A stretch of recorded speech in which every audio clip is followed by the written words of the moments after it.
Matt, who would your number two be after Robert Saleh?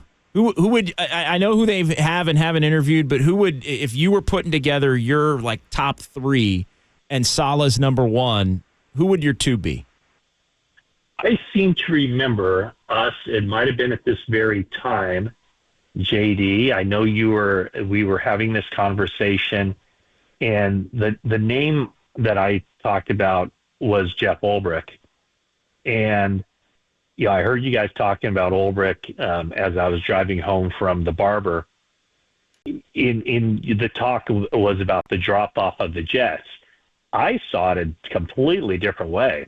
I saw it that once Jeff Ulbrich wasn't able to spend as much time with the Jets defense and he had to be the head coach, that's when I saw the drop off with the Jets. You interpreted it, and I'm not saying either one of us right or wrong, but the way I interpreted it was as soon as Ulbrich couldn't be so hands-on with the defense and he had to be the head coach, that's when the drop-off occurred. You saw it as once Saleh was out of the building, that's the drop-off. That's when it occurred. So I've always been a Jeff Ulbrich guy.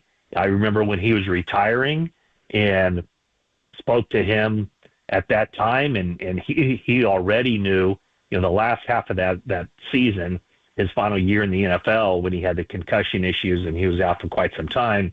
I mean, he did put in a ton of work as far as scheme, creating, a binder of, what his schemes would look like if he became a defensive coach.